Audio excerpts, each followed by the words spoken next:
Welcome back to Everdream.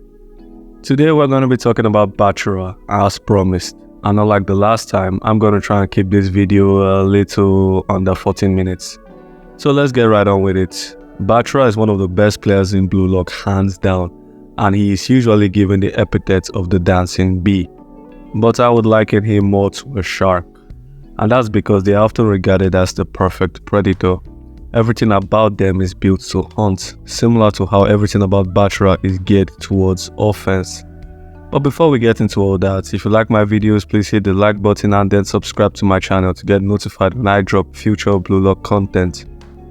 I would also be going over the entirety of the Egoist 4 and hopefully others, so you might want to stick around. As you can see, I'm pretty close to hitting that 1000 subscriber mark. So I would appreciate it if I could reach that goal before I cover the last of the Egoist 4. And to those already subscribed, thank you guys for doing so, I really appreciate it. Okay, let's get back to the video. As will become the norm, let's first start off with our boy's physique and general skill set.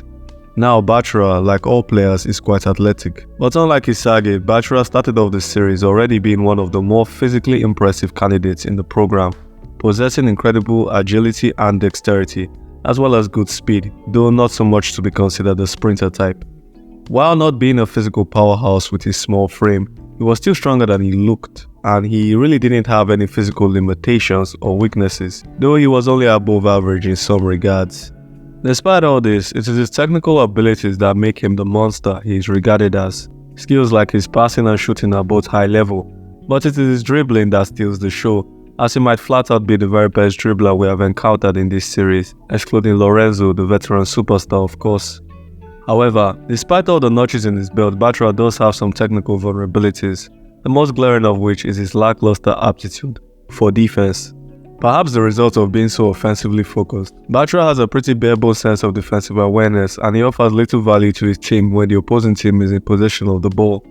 Now I understand why some might not even see this as a problem, as he isn't out here trying to be a defender, but still, it is something that I felt was worthy of mention, since I generally tend to look at a player in terms of what they provide to their team overall, and not just how well they perform in their given roles. No matter what position you play, you should always be able to add a little bit of defense to your team. And with that, I think we have established a pretty good baseline from which we can start discussing the core of this video. Now, Bachira's playstyle is pretty easy to figure out. Before anything else, he's a dribbler. And as mentioned previously, he's one of the very best this series has to offer, even before receiving the more advanced training he will later come to have in the new Egoist League. Bachira was already pulling off solo runs through the opponent's defense, breaking through and even scoring with only moderate difficulty. His dribbling style heavily relies on technique and creativity, as he would move the ball in various confusing ways and patterns, relying on trickery to get past defenders, and he knew a lot of tricks. From elasticals to the roulette spin to whatever he felt like improvising in the moment. It is almost impossible to accurately predict in what manner Bachira would move to get past the mark. In truth, not even Bachira knew what he would do next. His epithet, the dancing bee, isn't a misnomer. Dancing is probably pretty close to describing what he's doing. It is with this style of dribbling, together with his fast breakaway speed and excellent timing, that makes him an absolute terror to defend against. All this said, if you do manage to catch him off guard, which is a pretty high-end feat in itself, you'll quickly find out that dribbling isn't the only way Bachira can attack offensively, as he can always just pass the ball. Now you might be asking yourself, so what? Everyone passes. You see, when Bachira starts passing, it is a problem. And if you've never seen him dribble, you'd swear passing was his main skill. You see, Bachira is a person who always wanted to play football with those around him, and he had so much passion for the game that he started spending a lot of time mastering various passing skills, from grass cutters to lob passes to long passes to well-timed crosses. He is fully able to adjust each and every one of these to always meet his intended targets. He can even mix in his high-level dexterity to deliver some trick passes, such as his overhead backheel flicks, which can come in handy when he's being boxed in by defenders and doesn't really have much room for a regular pass. And though his precise touch and his ability to add good spins form the core of his passing ability, it is his excellent kinetic vision that gives it its lethal edge. We've talked about kinetic vision before in my previous video if you can remember, and what it is just the ability of a person to perceive the world around them all the while moving at full speed. Every single player has this skill, Just like every player has every skill. And as usual, it is the degree of skill that varies, and Bachira is at a high enough level that this skill can be considered a weapon. And it shows in how fast he is able to pass the ball around the field, and in the value of the passes. And by value of the passes, I am referring to his knack of spotting a teammate that is in the best position to do the most damage to their opponents. Or as Bachira would put it, finding the monster. And even in the chaos of a live game, when surrounded by multiple defenders and running at full speed, Bachira can find this person every single time. And this is an invaluable skill for any great passer to have. It is also the skill possessed by most decent playmakers. While it's true that Bachira's field of vision is inferior to Isagi because he can't create the 3D scenery that Isagi can, his playmaking is still worthy of note. With his phenomenal kinetic vision and boundless imagination, Bachira can cook up some pretty decent attack strategies, his vision allowing him to quickly spot players in good positions, and his imagination, or as he would put it, the will of the monster, enables him to envision a play that would make excellent use of his chosen player's specific skill set, thereby sparking a chemical reaction. His passing ability then forms the bridge between his imagination and reality by delivering just the right kind of pass that will cause his plans to be fully realized. Now, as stated previously, he doesn't have spatial awareness, so he can't account for as many factors as well as players like, say, Nico or Isagi can, so there is a higher chance of things not going his way. But when things do line up to his vision, his strategies become a thing of beauty, showcasing his value as a playmaker.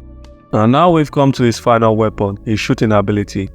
You see, Bachira wouldn't really be much of a dancing bee if he couldn't sting, and sting he can. Like most would-be strikers in Blue Lock, Bachira has a decent scoring ability. Granted, his range isn't anything exceptional, and is probably somewhere around the penalty area, maybe give a few meters. That said, his accuracy within this area is quite high, and rarely does he, if ever, miss. And though he can't add the same high-level spins while maintaining shot accuracy as some of the people we would hopefully discuss in the future, Bachira can combine his dexterity with his shooting to create clever trick shots when he needs to, such as his Rabona shot he pulled off against Team V during first selection. These trick shots are, for the most part, close-range shots meant to catch the goalkeeper off guard, adding that element of unpredictability that helps raise his scoring potential. Now, as the stakes are rising in Blue Lock as they are entering the world stage, Bachira has found that his high-level abilities that made him monstrous in the domestic stage can't stand out on the international scene. And this is because everyone is suddenly playing faster, shooting better, and generally being a lot more competent than ever before. And like any good athlete, Bachira has found himself adapting to this new, harsher environment. And the first way in which he did this was by getting rid of his greatest asset and heaviest liability, the monster. Now, Bachira's monster, put simply, is his intuition personified. It is the imaginary phantom that serves to embody the vision of his ideal plays, as well as the plays of his teammates. And before coming to Blue Lock, no one could really keep up with Bachira's ideal expectations. But then Isagi came along, and then Nagi, and Rain, and one by one Bachira found he was surrounded by monsters he could finally play alongside with. But therein lay the problem. Just because he wanted to play with monsters doesn't mean they wanted to play with him. And while he was hung up on his need to have a partner, the monsters disregarded anything but their own ego. They simply didn't see soccer as a place for friends to have fun winning together, but as a place where they could dominate others and prove their own unrivaled superiority. And for the first time, Bachira experienced the feeling of dread because he realized he was not essential to these monsters and could be disregarded at any time. Acknowledging this, he vowed to be the one who chooses and not ever be the one who gets chosen. He wanted to be the strongest so he could decide for himself who he gets to play with. This new shift in thinking noticeably improved Bachira's dribbling, seeing as he became more hesitant to pass the ball, and was now forced to cook up more aggressive and creative ways to get past defenders. His imagination and dexterity was pushed to the limit, where previously he would look for a teammate to pass to in sticky situations. He realized he had the ability within him to maintain possession of the ball in some of these circumstances, only ever passing when it was either impossible to win or unnecessary to make a challenge. Now, this new mentality isn't the end of Bachira's evolution. Before coming to the NEL, Bachira's style of play was very aggressive, never shying away from being the one to make the first move. But now he opts to maintain a more composed, almost lethargic pace when dribbling, preferring to let his opponent make the first move.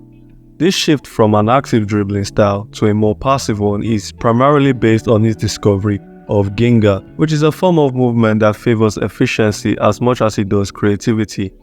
Rather than work himself up with wild unnecessary movement, Bachira discovered that most people would actually create their own openings if you simply let them.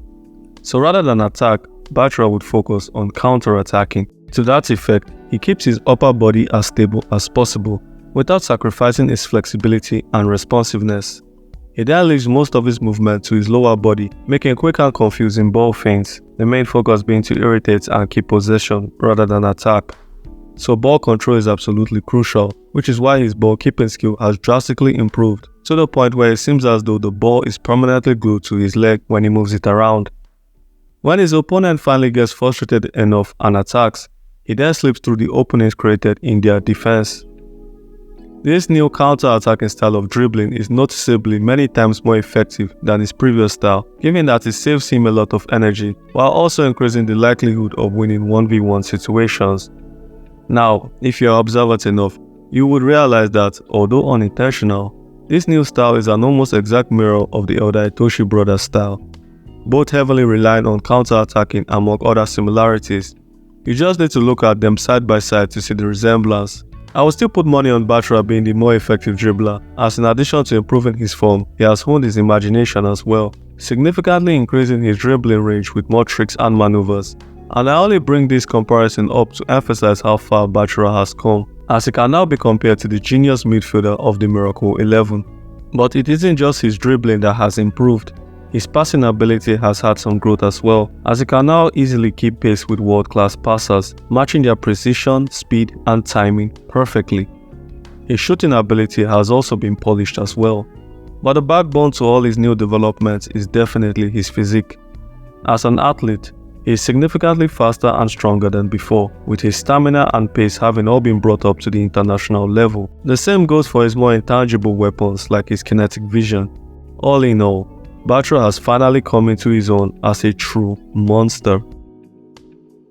Before we end this video, I hope I was able to answer the question of what exactly Bachira brings to the table, which of course, as we've discussed, are his dribbling, in which he might be the best dribbler in the series period, his kinetic vision, which helps him in his passing ability, which of course is world class. He's able to make long distance passes as well as short distance passes with excellent precision and timing. His playmaking, he's able to easily spark chemical reactions with mostly anybody on the field.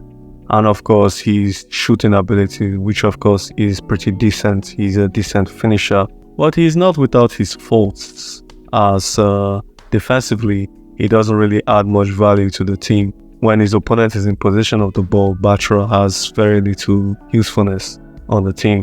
And of course he has overcome some previous weaknesses of his, which of course involves his mentality. His very carefree mentality when it comes to football, as he's constantly looking to have fun and less about him being the best. He has finally overcome that weakness of his.